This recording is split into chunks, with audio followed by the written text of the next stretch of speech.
বা ফ্রেঞ্চে বলতে হবে তে আস, এর উচ্চারণ ত, টিয়ার উচ্চারণ হচ্ছে থ, টিয়ার উচ্চারণ হচ্ছে থ। সো তোয়া, তে, থা, থ। এবার আসি দ্বিতীয় সারিটা চলে যাই। ডি আছে বা ফরাসিরা কি দে, এর উচ্চারণ কি বাংলা দয়ের মতো, সে উচ্চারণ হচ্ছে দে। যদি আমরা এটাকে ঢাকা বলছি, ওরা অবশ্য অন্যভাবে বানানটা লেখে, বাট ওরা যদি এই বানানটা উচ্চারণ করে কি বলবে ডাকা, কারণ ওরা ড বলতে পারে না। আর ডিএস মানে কি ওদের ভাষায় দ। তো আমরা যদি এভাবেও লিখি, ওরা যদি এভাবে লেখে না, ওরা লেখে ডিএস সিসিএ ডাকা। ওকে, বাট এটাও যদি আমরা লিখি উচ্চারণ কি করবে ডাকা। এটাকে কি বলবেন দোয়া, দোয়া, দোয়া। বাংলা একটা শব্দ আছে দোয়া, আমরা পরীক্ষার আগে গিয়ে দোয়া চাই সবার কাছ থেকে, কোনো ভালো কাজে আগে দোয়া চাই, দোয়া। এটা কি ধোয়া, কারণ দেখো একই রকমই তো, তাই না? শুধু একটা আর ঢুকেছে। সো ডি থাকলে হচ্ছে দ, ডি আর হলে ধ, তাহলে এটা যদি দোয়া হয় এটা কি হবে ধোয়া। এবং এই যে ধোয়া, এই সাউন্ডটা বাংলাতেও আছে, ধোয়া মোছা, তাই না? ধোয়া। তাহলে আমরা একটু বলি দে, ডাকা, দোয়া, ধোয়া। তাহলে আমাদের এটা কত নম্বর নিয়ম? 4 নম্বর নিয়ম। তো নিয়মটা সবাই একটু একবার রিপিট করি, যে ফরাসি ভাষায় তে অথবা তে আস এর উচ্চারণ কি বাংলা তয়ের মতো, দে অথবা দে আস এর উচ্চারণ কি বাংলা দয়ের মতো, আর দে এস এর উচ্চারণ কি বাংলা থয়ের মতো। কারণ কি ফরাসি ভাষায় ট, থ, ড, থ অথবা ইংরেজি টি অ্যান্ড ডি এর মতো কোনো উচ্চারণ তারা করতে পারে না, ফলে খুব অদ্ভুত শোনায়। হ্যাঁ, ওরা যদি ইংরেজি বলতে চায় তাহলে এভাবে শোনাবে I try to do it, I try the lot but I could not do it. ঠিক আছে, ওটা বাংলার মতো হয়ে যাচ্ছে। আচ্ছা, এবার আমরা লাস্ট নিয়মটা শিখবো আজকে। সেটা হচ্ছে, বলো তোমরা একজন বলো তো কি আছে এখানে, যে ফরাসি ভাষায় এরকম যতগুলো শব্দ আছে 2 বর্ণের, বুঝতে পারছো? প্রথম বর্ণটা কি কনসোনান্ট, আর সেটা কি তাহলে এই ওটা হচ্ছে আজকে বাংলা ওকারের মতো। যেমন এটা কি হবে ল, দো, মো, নো, তো, সো। এগুলো এই জাতীয় যতগুলো শব্দ আছে মোটামুটি সবগুলোর জন্যই একই নিয়ম। তাহলে আমরা আরেকবার বলি, 2টো বর্ণ থাকবে। প্রথম বর্ণ কি হবে কনসোনান্ট থাকবে, আর পরের বর্ণ কি হবে থাকবে। তাহলে এটার বাংলা ওয়ের মতো করে আমরা সবাই মিলে আরেকবার চর্চা করি। ল,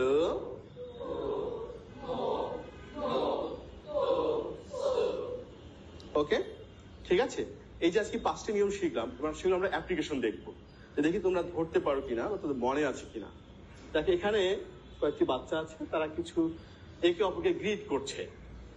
এই শব্দের ভিতরে আমরা যে এতক্ষণ 5টি নিয়ম শিখেছি সেগুলো প্রয়োগ দেখতে পাই কিনা। হ্যাঁ, যেমন বলো তো এটির উচ্চারণ কি হবে বো, বসু। কারণ কি এখানে 2টো অংশ, বো একটা জু। প্রথম অংশে এন আছে, এন উচ্চারণ হবে না বো, এখানে আর উচ্চারণ হবে না, কি হবে বসু, বসু।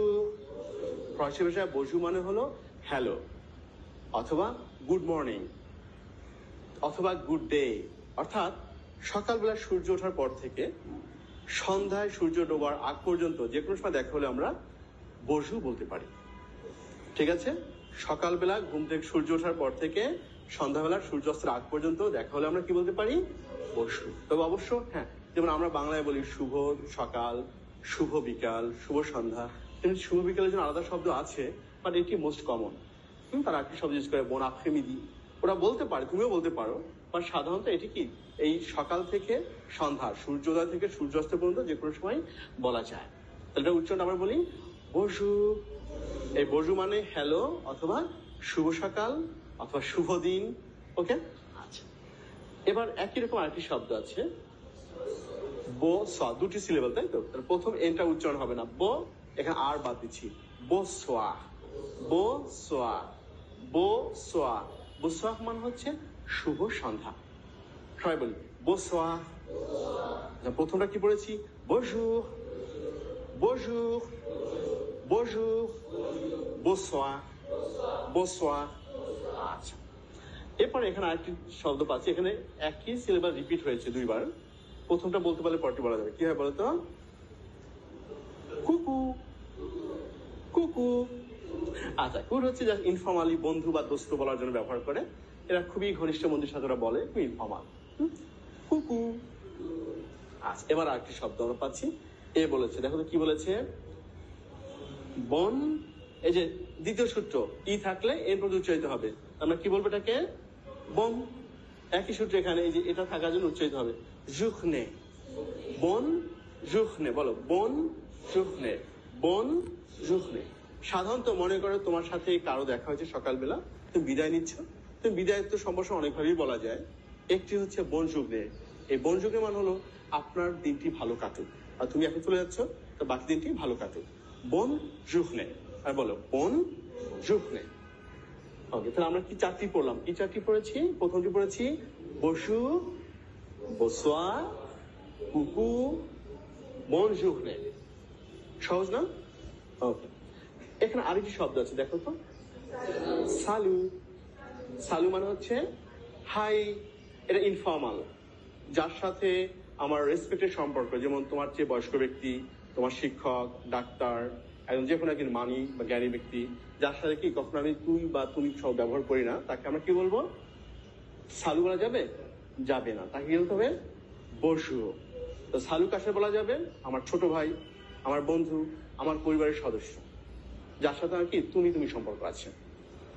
এবার আসি, এখানে কি আছে দেখি তো, আ বিয়া, ওই যে একই সূত্র, এন উচ্চারণ হবে না প্রথম সূত্র অনুযায়ী, এখানে তি উচ্চারণ হবে না, সো বিয়াত, আ বিয়াত, আ বিয়াত। আর বলো আ বিয়াত, আ বিয়াত। ওকে, উপরে একটা শব্দ আছে, কি আছে এটা? ওহবা, ও হোবা, ও হোবা।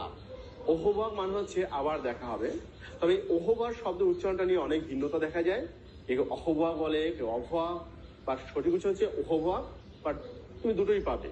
এই শব্দটা উচ্চারণটা কিছুটা পরিবর্তিত হয়েছে এবং নানানজন নানানভাবে উচ্চারণ করে। আমরা যে ভিডিওগুলো দেখবো বা শুনবো, দেখবে কখনো এটাকে বলেছে অহবা, কেউ হচ্ছে অহবা। ওকে, আচ্ছা, কেউ অন্যভাবে বলছে, বাট একেবারে সঠিকটি কি? ওহবা। আচ্ছা, আবার শেষে হচ্ছে আ বিয়াত, আ বিয়াত। আচ্ছা, এই যে আমি চারটি প্লাস তিনটি, সাতটি, এখানে একটি শব্দ আছে বন সোয়াহে, বন সোয়াহে। আচ্ছা, হ্যাভ এ গ্রেট ইভিনিং। সন্ধ্যাবেলা কেউ কোনো প্রোগ্রামে যাচ্ছে, তুমি তাকে উইশ করতে পারো এনজয় দ্য ইভিনিং প্রোগ্রাম। অথবা সন্ধ্যাবেলা কাউকে বিদায় নিচ্ছ, তুমি তাকে বলছো বন সোয়াহে, have a great time during the rest of the evening. ঠিক আছে, বাকি সন্ধ্যাটুকু ভালো কাটুক, সন্ধ্যাকালীন প্রোগ্রামটা ভালো কাটুক। আমি কি বলছি? বন সোয়াহ। এই যে আটটি শব্দ, এগুলোকে ওরা কি বলে?